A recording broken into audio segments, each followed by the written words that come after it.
আজকের ভিডিওটা হচ্ছে আমার চ্যানেলে সবচেয়ে রিকোয়েস্টেড একটা ভিডিও, যে ভিডিওর নিচে আমি প্রচুর পরিমাণ গিয়ে কমেন্ট পেয়েছি। অনেকে লিখেছে, আপু পিছনের গলাটা কীভাবে কাটিং করব, তো 36 ইঞ্চি বডির জন্য ভাইরাল গলাটা কীভাবে কাটিং করব, তো বডির মাপ, তারপরে এরকমের অনেকগুলা কমেন্ট আছে।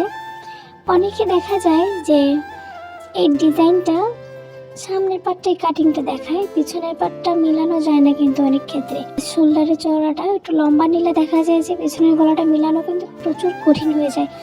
কারণ কি, আমরা বেশিরভাগ মানুষ কিন্তু গলাটা ছোট করতে ভালোবাসি। আমি দেখাবো আজকে কীভাবে পারফেক্টভাবে 36 থেকে 40 ইঞ্চি বডির জন্য আপনারা এই ভাইরাল গলাটা কাটিং করবেন। 40 বডির জন্য কীভাবে কাটিং করবেন সেটাও কিন্তু আমি বলে দেবো। যেহেতু 40 বডি যারা হয় তাদের কিন্তু অনেক সময় দেখা যায় বডিটা একটু হেলদি হয়, গলাটা একটু মোটা হয়। সেক্ষেত্রে কিন্তু আমি যে মাপ নেব সেই মাপের একটু আধা ইঞ্চি করে বাড়িয়ে নিলেও ঠিক আছে। আর তারপরে আমি ভালো করে বুঝিয়ে বলবো আপনাদেরকে। আমি যেটা মাপ দেখাচ্ছি সেটা কিন্তু একবারে 36 ইঞ্চি বডির জন্য পারফেক্ট, ঠিক আছে। 40 ইঞ্চির জন্য পারফেক্ট, কিন্তু যদি একটু হেলদি হয় সেক্ষেত্রে একটু বাড়িয়ে নেবেন। তো আমি কিন্তু শোল্ডার থেকে নিচ পর্যন্ত 6 ইঞ্চি নিয়েছি, আর শোল্ডার থেকে পাশে 2 ইঞ্চি নিয়েছি। এখন দাগগুলো আমি মিলিয়ে নেব। এখন আসেন 40 ইঞ্চি বডির ক্ষেত্রে, যদি তারা হেলদি হয় তখন শোল্ডার থেকে যে আমি নিচে 6 ইঞ্চি নিয়েছি ওই জায়গায় আপনারা 6.5 নেবেন। আর যদি মনে করেন যে গলাটা একটু বাড়তি চান, চড়া চান, সেক্ষেত্রে এখানে 2 ইঞ্চি জায়গায় আপনারা 2.5 ইঞ্চি নেবেন। আর আমি মনে করি যে আমি যেরকম নিয়েছি এরকম নিলেই পারফেক্ট হবে, যার কারণ হচ্ছে কি গলাটা ছোট থাকবে, বেশি বড় হবে না। তো শোল্ডার থেকে আমি কিন্তু নিচে একটা দাগ দিয়ে নিব 3 ইঞ্চিতে। এখন আমি যে দাগটা মিলিয়েছি ওই দাগ থেকে আমি পাশে আরও 1 ইঞ্চি দাগ দিব। তারপরে ওইখান থেকে আমি নিচে 4.5 ইঞ্চিতে আরেকটা দাগ দিব, ঠিক আছে।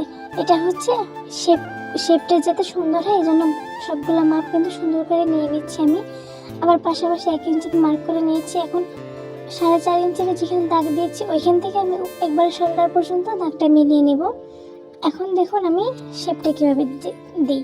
যেখানে 3 ইঞ্চিতে আমি মার্ক করেছি ওইখান থেকে আমি 4.5 ইঞ্চিতে যেখানে মার্ক করেছি ওইখান পর্যন্ত একটা কোনাকুনি দাগটা নিলাম। তারপর হচ্ছে আমি পান পাতা শেপে দাগটা দিয়ে নেব। গলাটা কিন্তু কাটা আহামরি কোনো ভেজাল না, কিন্তু যারা না পারে তাদের জন্য আর কি আমি দেখিয়ে দিচ্ছি খুব সহজভাবে।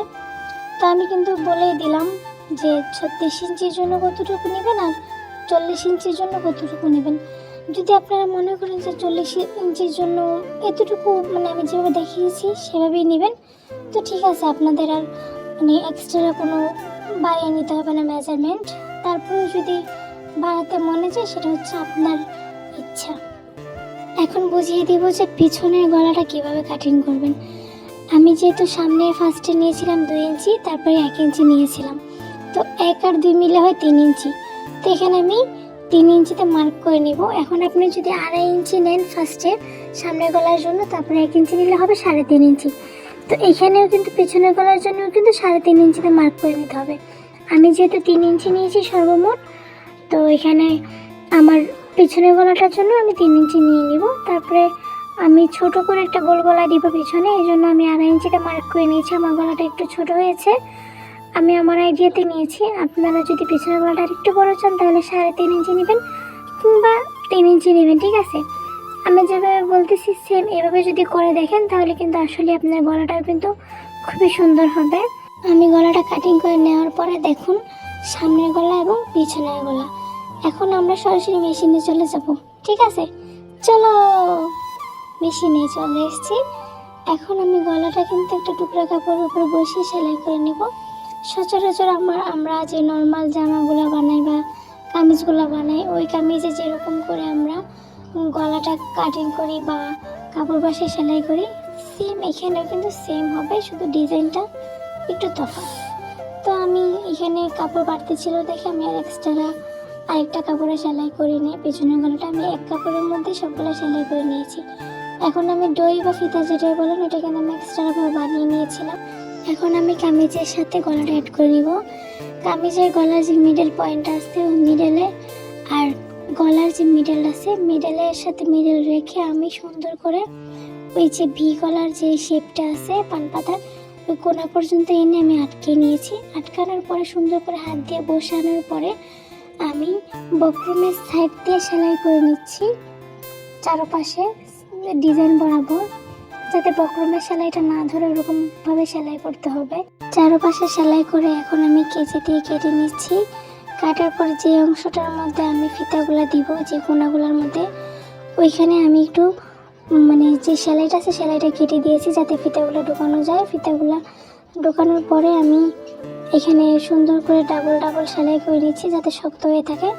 পরে সিজার দিয়ে পুরোটা গলা আমি কাট করে নিচ্ছি যাতে আমার গলাটা সুন্দর করে বসে থাকে। তারপরে এখানে আমি একটা চাপ সেলাই দিয়ে নিব যাতে গলাটা খুবই সুন্দর লাগে দেখতে। চাপ সেলাইটা দিলে কি হয়, গলাটা দেখতে কিন্তু মানে একটু আকর্ষণীয় মনে হয়। এখানে আপনারা কিন্তু কাস্টমারের জন্য বানাতে পারেন বা নিজের জন্য বানাতে পারেন। পিছনের গলাটা বানানোর জন্য কিন্তু আমি সেম পদ্ধতিতে গলাটা বসিয়ে নিব। মিডল রেখে গলার আর বডির মিডলে রেখে সুন্দর করে বক্রমের পাশ দিয়ে আমি সেলাই করে নিব। আর এটা তো যেহেতু পিছনে গোল গলা, এখানে হচ্ছে গিয়ে আমি বেশি কিছু করতে হবে না, বেশি সময়ও লাগে না গোল গলাটা বসাতে। তো আমি এখানে যে পিছনের গলাটার যে বক্রমের ইয়েটা আছে, কাপড়টা আছে, ওইখানে আমি সেলাইটা ফেলবো। কাপড় মানে বডির কাপড়ের মধ্যে কিন্তু ফেলা যাবে না। তারপরে দেখুন যে শোল্ডারটা কীভাবে জয়েন করতে হয়। তো এই পর্যায়ে বলে নিচ্ছি আমার গলাটা কিন্তু ডিজাইন প্রায় শেষ। এখন আপনারা আমার এই ডিজাইনটা থেকে কতটুকু শিখতে পারলেন বা আমি আপনাদেরকে কতটুকু উপকার করতে পারলাম সেটা অবশ্যই কমেন্টে জানাবেন। তারপরে যদি বুঝতে না পারেন এখন কমেন্টে আমি জানিয়ে দিব। যদি বুঝতে না পারেন আপনারা কমেন্ট করলে আমি বলে দিব যে কিভাবে কি নেবেন। তো আজকের ভিডিওটা এই পর্যন্তই। ভালো লাগলে একটা লাইক দিবেন, কমেন্ট করবেন, সাবস্ক্রাইব করবেন, আমার চ্যানেলের পাশে থাকবেন। অবশ্যই কিন্তু আমার চ্যানেলটা সাবস্ক্রাইব করে দেবেন আর আপনার আশেপাশে বন্ধুদের সাথে কিন্তু শেয়ার করে দিবেন। আমার চ্যানেলটা যেহেতু নতুন, আমি চাচ্ছি আপনাদেরকে নিয়ে আর একটু দূর এগিয়ে যেতে। আপনারা উৎসাহ দিলেই কিন্তু আমি একটু দূর এগিয়ে যেতে পারবো আমার চ্যানেলটা নিয়ে। তো আজকে কিন্তু এতটুকুই শেষ। আল্লাহ হাফেজ। কালকে আবার দেখা হবে আপনাদের সাথে নতুন কোনো ভিডিও নিয়ে।